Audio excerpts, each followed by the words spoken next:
Je vous ferai l'économie d'une présentation détaillée des dispositions techniques de cet amendement dont il faut bien reconnaître qu'il est assez lourd, pour me contenter de vous indiquer qu'il vise à rétablir non pas l'impôt de solidarité sur la fortune tel que nous l'avons connu, mais un impôt sur la fortune nouvelle génération, modernisé, conformément à des préconisations que j'ai exprimées dans le cadre du rapport d'évaluation de la transformation de l'ISF en IFI. Nous observons un contexte de forte concentration croissante du capital. Il y a donc bien une question posée. Et la réforme qui a été adoptée l'année dernière ne pouvait se justifier que si la suppression de l'ISF avait eu pour effet de stimuler fortement l'économie. C'est ce qu'on nous avait vendu, en quelque sorte, au point de pouvoir générer des gains en termes d'emploi, de pouvoir d'achat pour l'ensemble de la population. Or, il ressort de nos travaux d'évaluation que le gain fiscal lié à la réforme n'a été que très partiellement réinvesti dans les entreprises françaises, compte tenu notamment des déperditions vers la consommation courante et vers des investissements dans le reste du monde. Plus généralement, les études empiriques les plus récentes suggère que l'allègement de la fiscalité au niveau de l'épargnant actionnaire n'exerce pas d'effet sur l'investissement.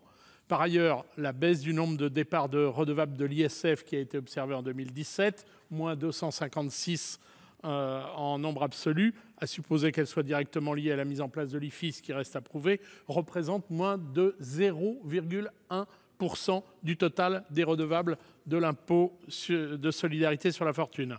Les gains économiques collatéraux associés à cette diminution des départs paraissent limités dès lors que l'âge moyen des partants, proche de 60 ans, suggère que la plupart n'étaient pas sur le point de démarrer un nouveau projet d'entreprise. Au total, il apparaît ainsi que la suppression de l'ISF, qui constituait une forme d'imposition populaire au rendement particulièrement dynamique, répondait avant tout à des motifs idéologiques. En outre, sur le plan de l'équité, le choix du gouvernement de ne taxer désormais que la seule richesse immobilière a accentué les défauts de l'ISF.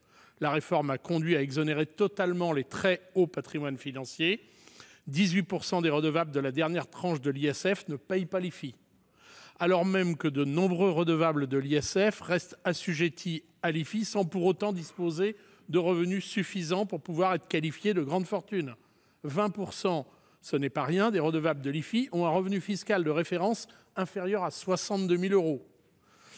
Aussi, il apparaît aujourd'hui indispensable de restaurer l'ISF tout en le modernisant.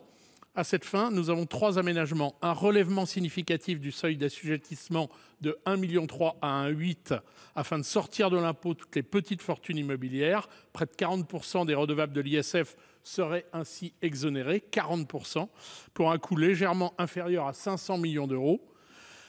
Un retour du plafonnement mis en place sous le gouvernement Juppé et qui avait été validé expressément par le Conseil constitutionnel, donc qui est sûr sur le plan juridique, qui permettrait mécaniquement de restaurer la progressivité de l'ISF en haut de la distribution des patrimoines, puisque le dispositif de plafonnement corrigé laissait échapper beaucoup, de très grandes fortunes à cet impôt, en tout cas les très très grandes.